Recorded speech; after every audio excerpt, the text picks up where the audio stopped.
Halo semuanya, Assalamualaikum warahmatullahi wabarakatuh.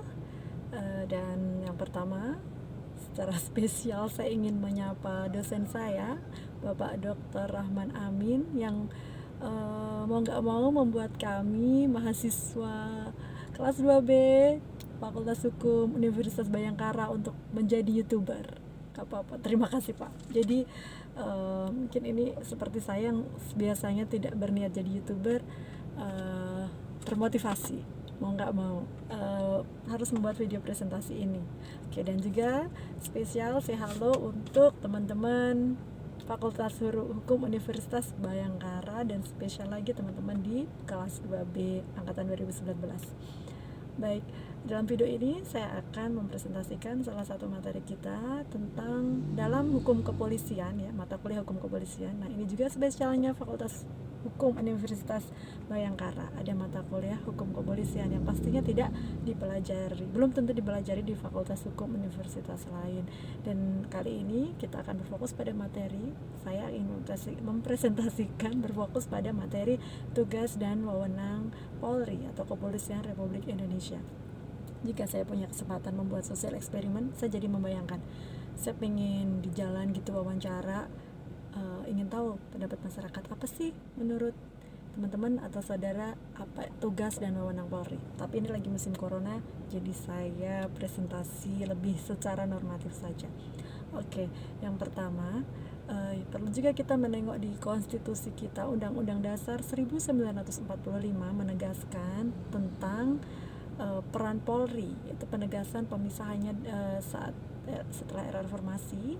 Amandemen Undang-Undang Dasar 1945 menegaskan di pasal 30 ayat 4 bahwa tugas Polri, dijelaskan Kepolisian Negara Republik Indonesia sebagai alat negara yang menjaga keamanan dan ketertiban masyarakat, bertugas melindungi, mengayomi, melayani masyarakat serta menegakkan hukum.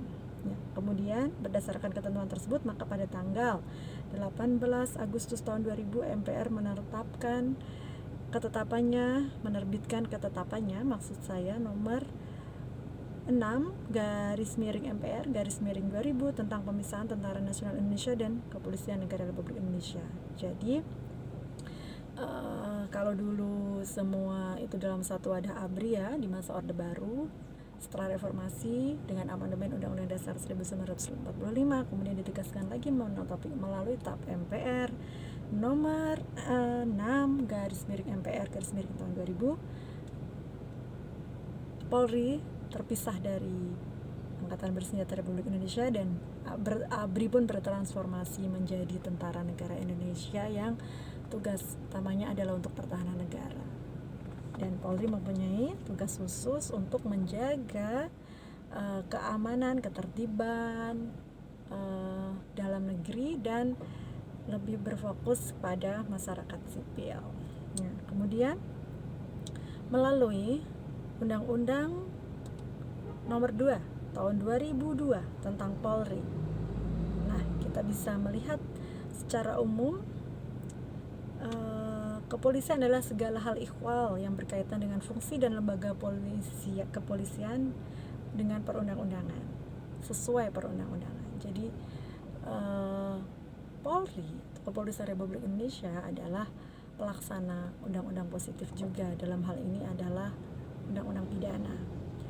Kemudian tujuan, peran, dan tugas pokok Polri.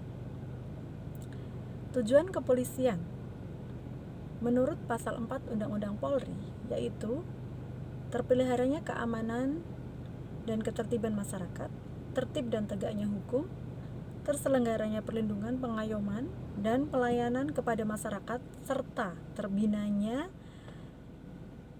ketentraman masyarakat dengan menjunjung tinggi hak asasi manusia.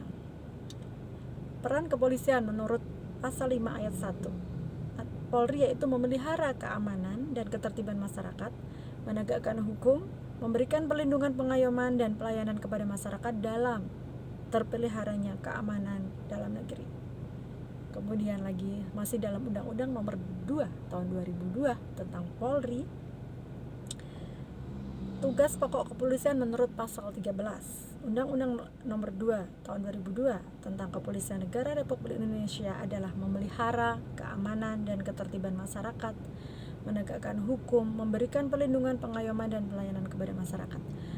Dari 3 pasal itu ada satu yang ada beberapa poin kan.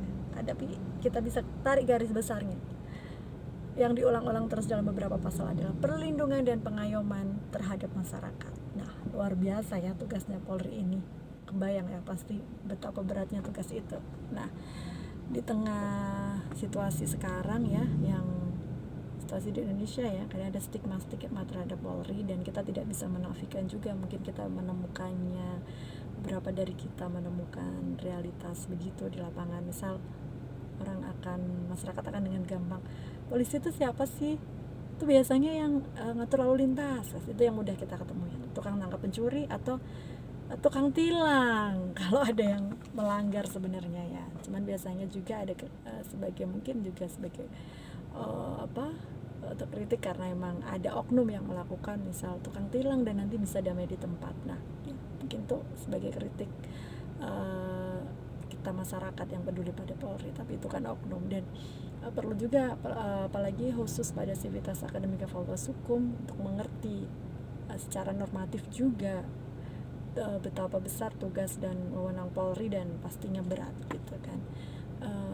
Dan saya ingin ini tadi di pasal 4 itu yang beratnya luar biasa ya. Kita mungkin sering melihat tugas polisi juga selain tadi yang sering juga kita lihat di media massa gitu adalah kesabaran ketika ya menanggulangi aksi-aksi massa, demonstrasi. Nah, ini juga yang secara kasat mata sering dikaitkan dengan isu HAM, asasi manusia.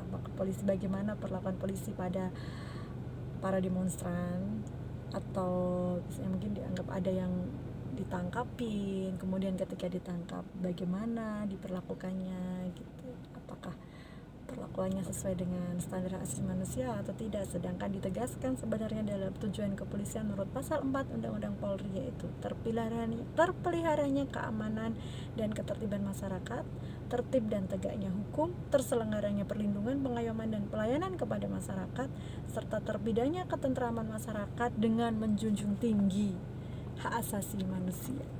Nah, disitulah ya, ternyata memang sangat tidak mudah peran Polri, dan setidaknya sebagai masyarakat kita juga bisa meringankan peran kepolisian ya, dengan sebetulnya cara-cara sangat mudah. Misalkan kita memakai helm itu sebetulnya kepentingan kita ya, tapi seakan-akan itu hanya kepentingan hukum, padahal itu kepentingan keselamatan kita. Itu dari hal sederhana aja. Ini diskusi panjang, mungkin bisa lewat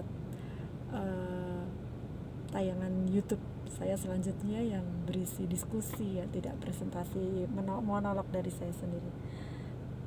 Oke, saya rasa sementara sekian dulu. Terima kasih yang sudah menyaksikan presentasi ini. Kurang lebihnya saya mohon maaf. Nanti bisa ada saran dan kritik di komen, dan silakan subscribe. Sekali lagi terima kasih Pak Dr. Rahman Amin yang memaksa saya jadi YouTuber. Dadah.